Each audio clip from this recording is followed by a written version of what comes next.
Ladies and gentlemen, this is internet personality Vangelus, here with another toy review for YouTube! My last two reviews were pretty fun to do, and people seem to, or at least 2 or 3 people, seem to get a joy out of watching them, so what the hey, I thought I'd do some more. And, it's nice to be creative, at least on this level. Anyway, as you can blatantly see, I'm going to be reviewing Transformers Animated Deluxe class Bumblebee! Now, clearly you can see he's a yellow car. I'll just point out the yellow here. And there's also more yellow along here, and there's some yellow here, and a bit of yellow in the back. And if you flip him upside down, you can see his robot mode bits, along with some more yellow and a bit of yellow here. And there's black on the top. Okay, I can't keep this up.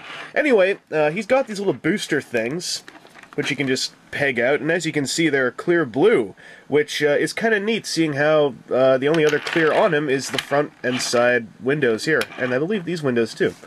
So, always nice to see some clear plastic used on a car mode. I don't mind painted windshields that much, but I do think they look better when they're done like this.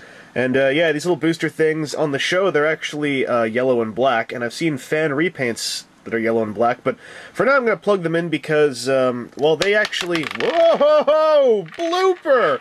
They actually help with the transformation, as you're going to see momentarily. There's nothing really else to tell you about this. Well, that thing there is painted. It's not clear, but it's extremely shiny, and actually looks like it could be clear from certain angles, but it's not. I'm sorry. And he rolls! Alright, now that we've got that out of the way, to transform him.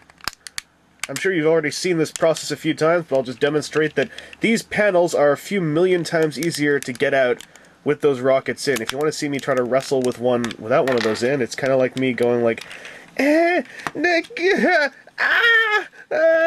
then I kind of shove a fingernail under there, pull on that, doesn't work all the time, and I feel like I'm going to scratch the... I'm not doing well with these things. I feel I'm going to scratch the paint if I, yank on them without these boosters in, so I'd say that's actually a bit of a weak point, that you need these big things in to get these out with a semblance of ease, unless I'm missing something important. I'm sure someone's going to come up and go like, hey Vangelus, aren't you aware of the blatantly easy trick used to swivel these bits out, etc., etc. Anyway, his feet are basically right out of there. They're also pretty gigantic, as you can sort of see here. One neat thing, neat or not, the not neat part is the front of the car is here. This is the hood, and as you can see on the robot mode chest, there's a faux hood here. Now, what's odd is on the show, he actually transforms accurate to the toy, which means he actually has a fake hood on his chest in the show, which is kind of neat. Anyway, one other little niggling thing is these are all held together basically by a peg here, and that peg is really strong. It's not too hard to pull apart, but getting it in is tricky, because I'm not sure if you can make it out. It's like a mushroom cap here, and the fat part at the top doesn't fit into that that little hole there very easily all the time. Another bit which can be finicky, these bits that you fold down, they're spring-loaded. So you fold them down, twist them, and they're set to go. They basically form the heel. They're also cut so that you can bend the knee around them, which is a nice little touch. And there you go, he's basically halfway done. I'll move the camera up a little bit. Oh, there's some legs up there. I wonder what those are. Anyway, this next little bit, actually you can't see everything here. See, he's got these stingers which kind of stick together up there for the transformation. You actually pull those apart, and then fold his arms around, flip his hands out of here. His hands are extremely yellow, to go with the extremely yellow forearms, which actually makes them feel a little washed out. I'd like to put a paint wash on those sometime. Now these things, this is another little design flaw. They fold in about that far.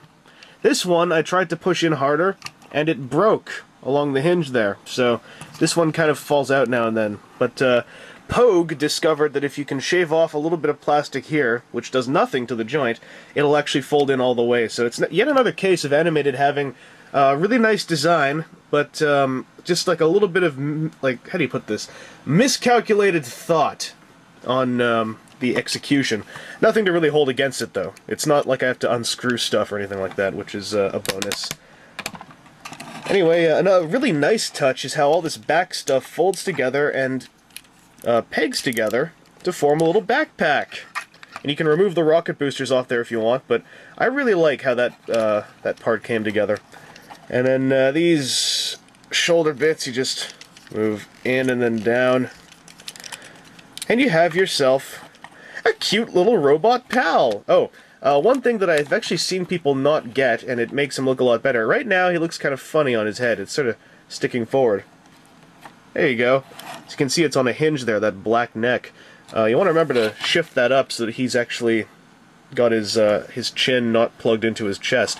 Now, there is a little bit about this robot mode, which I'm going to say people will be torn on as I creak the tripod again to get a better shot. He's got really big feet and a really big head, considering how he's drawn on the show. Now, that's not that big a deal to me, except that he's the only animated toy so far that I've seen with proportions exaggerated that much beyond how the show already exaggerates proportions, which makes this figure actually really stick out against the other ones.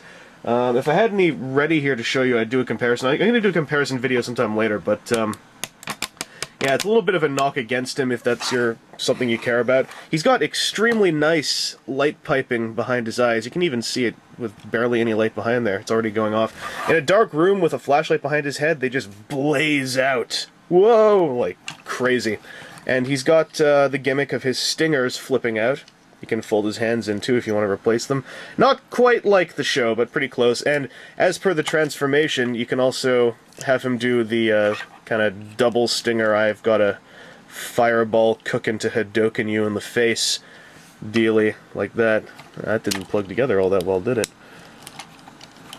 Always on the night, people. You rehearse this thing, and then the toy just turns on you on the night, I swear. Whine, whine, whine. So, there you go, you can do that. Also, to demonstrate the break, you can see it right there. But, anyway, Transformers Animated Bumblebee. Pretty cool toy, although, as you can see, this hinge thing is ripping itself apart. So I'm going to have to super glue that or something. But, that aside, video documentation of the degradation of a gimmick of a toy, ladies and gentlemen. I do enjoy this figure. I wouldn't recommend him over some of the other deluxes, especially not the Cybertron Mode Prime, who I'll be covering shortly. But still not that bad a toy, which is really a thing about animated. The toys don't look all that bad to me. It's just that some of them I like more than others. Anyway, I hope you enjoyed this review. I hope it helped you decide on whether or not you like this figure. And again, if you disagree with me, bring it on, sucker! I bet you're a dick face! Anyway, this is Internet Personality Vangelus, signing off for now. Oh god, I gotta find my super glue.